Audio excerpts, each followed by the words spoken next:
میرے نبی نے فرمایا مجلس میں بیٹھے ہوئے مسجد میں، کہا کہ یہ جو دروازہ ہے نا اس سے ایک جنتی آنے والا ہے۔ تو لوگوں نے دیکھا ایک مدینے کے مقامی آدمی ذرا بوڑھے، وہ مسجد میں اندر آئے، داڑھی میں وضو کا پانی، ہاتھ میں جوتا، نماز میں شریک ہو گئے۔ اگلے دن آپ کی محفل تھی تو آپ نے فرمایا یہ جو سامنے دروازہ ہے اس سے ایک جنتی آ رہا ہے۔ تو سیم وہی آدمی اسی حالت میں انٹر ہوئے۔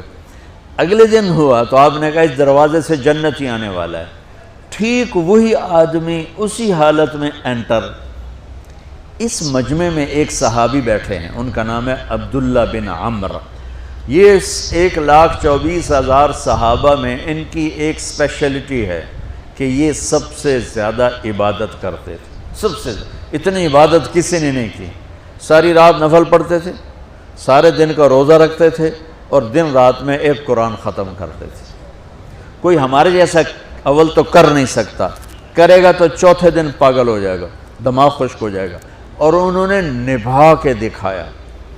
رات پوری تہجد، دن پورا روزہ، اور رات اور دن میں ایک ختم قرآن۔ اب ان کو خیال آیا کہ یہ بابا جی مجھ سے بھی زیادہ عبادت کرتے ہیں، جو ان کو یوں ڈائریکٹ جنت کی بشارت ملی اور مجھے نہیں ملی،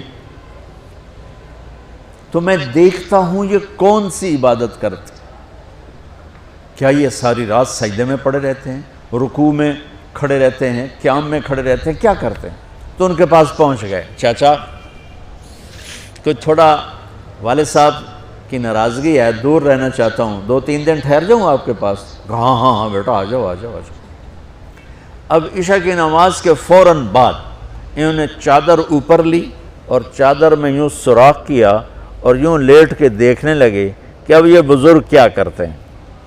بزرگ تشریف لائے، سرانے پہ سر رکھا، اللہم بسمک اموت و احیا، سونے کی دعا پڑھی، اور تھوڑی دیر بعد خراٹے آتے۔ وہ بڑے حیران ہوئے، بھئی میرا تو خیال ہے یہ ساری رات سجدہ کرے گا تو رو رو مسلح تر کر دے گا، یہ تو خراٹے ہی چون جاندے نہ ہو جا رہے ہیں۔ اب وہ دیکھ رہے ہیں ابھی اٹھے گا ابھی اٹھے گا ابھی اٹھے گا، پھر انہوں نے کپڑا اتار دیا، ابھی سویا ہوا ہے۔ وہ فجر کی اذان پہ اٹھے اور ان کا دماغ چکر کھا گیا، بھئی ایک ہی بڑی تہجد دے 2 نفل بھی نہیں تو جنت دی بشارت 3 دن کٹھی۔ انہوں نے کہا کل دیکھوں گا، کل شاید کچھ اور کریں گے۔ اگلے دن آئے، پھر اسی طرح یوں کر کے لیٹ گئے، اور بزرگوں نے بھی یوں کیا، اور بسمک اموت و احیا، اور پورا کمرہ خراٹے نال۔ وہ پھر پریشان، یہ کب اٹھے گا کب اٹھے گا؟ فجر کی اذان پہ اٹھے تو اور ان کی حیرت بڑھ گئی، کہنے والا سچا، اس کے بات کو تو چیلنج ہو نہیں سکتا، وہ محمد مصطفیٰ ہیں، لیکن یہ چکر کیا ہے، یہ جنت مل کیسے رہی ہے؟ چلو ایک رات اور صحیح۔ تیسری رات آئے، یہ یوں لیٹے وہ یوں لیٹے، یہ دیکھتے رہے وہ سوتے رہے، حتیٰ کہ فجر کی اذان پہ آنکھ کھلی تو یہ نا پھٹ پڑے، کہنے لگے چاچا بات بتاؤں؟ کہنے کیا ہے؟ کہ میری کوئی جھگڑا نہیں تھا ابا سے، میں نے 3 دن مسلسل تیرے بارے میں سنا جنتی آ رہا، 3 دن تجھے اللہ کے نبی نے بشارت دی جنتی ہے جنتی ہے جنتی ہے، لیکن میں اس بات پہ حیران ہوں تو ساری رات سوتا رہتا۔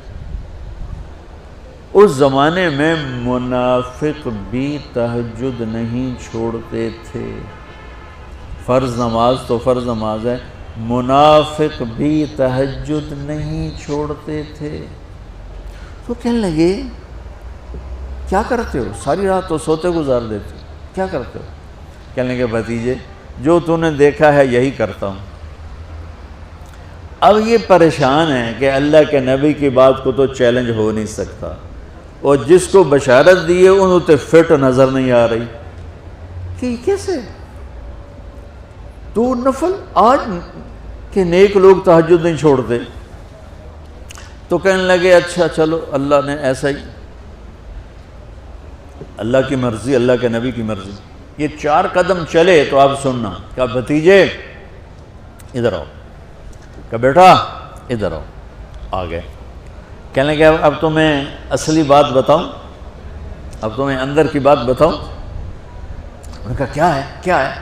اب وہ تیار ہو گئے کہ یہ کہیں گے میں 3 دن بیمار تھا اس لیے میں اٹھ نہیں سکا، ورنہ میں تو ساری رات سجدے میں گزارتا ہوں، میں تو ساری رات روتے روتے گزارتا ہوں، تو 3 دن میں بیمار تھا، میرے پیٹ میں درد تھا، میرے سر میں درد تھا، تو میں اٹھ نہیں سکا، ورنہ تو دیکھتا تو حیران ہو جاتا میری رات کیسے ہوتی۔ لہذا ہاں جی جی جی، تو کہنے لگے مجھے دیکھو، یہاں ہاتھ رکھا، کہا یہ جو دل ہے نا، دل، اس میں دنیا کی کسی انسان کی نفرت نہیں ہے، اور جب اللہ کسی کو کوئی رزق دیتا ہے تو مجھے کبھی حسد نہیں ہوا، مجھے خوشی ہوتی ہے۔ تو ان کی جو باڈی لینگویج تھی نا، حیرت میں ڈوب کے وہ کہتے ہیں ہاں بات ہے، سمجھ آ گئی، یہی سے۔ انہوں نے ایسا نہیں کیا، وہ کہنے لگے ہاذا ہوا، اچھلے اپنی جگہ سے، ہاذا ہوا، چاچا اب سمجھ میں آ گیا، سمجھ میں آ گیا، یہی ہے جو آپ کا سینہ اللہ نے پاک کر دیا ہے، اس پر آپ کو جنت ملی ہے۔ یہ صرف تہجد تے نفلاں تے ان سوکھی نہیں لبدی، یہ جو آپ کا سینہ پاک ہے۔ اب پہلی حدیث کے ساتھ جوڑو، میرے نبی نے فرمایا، میرے بیٹے انس، میری ایک عظیم الشان سنت ہے کہ اپنے دل کو دنیا کے انسانوں سے، میرے بچوں سنو، یہ نہیں فرمایا مسلمانوں سے دل صاف رکھ، فرمایا پوری دنیا کے انسانوں سے دل صاف رکھو۔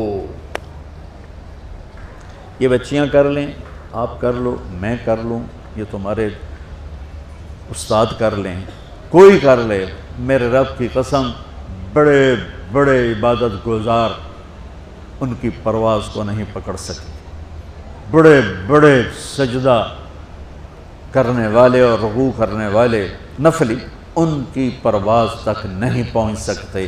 ایک اس وجہ سے کہ یہ عظیم الشان سنت ہے، ایک اس وجہ سے کہ اس کے کرنے والے بڑے تھوڑے ہیں، ایک اس وجہ سے کہ یہ مشکل بہت ہے کہ آدمی کو خود ذبح ہونا پڑتا ہے تب جا کر یہ چیز ہاتھ میں آتی۔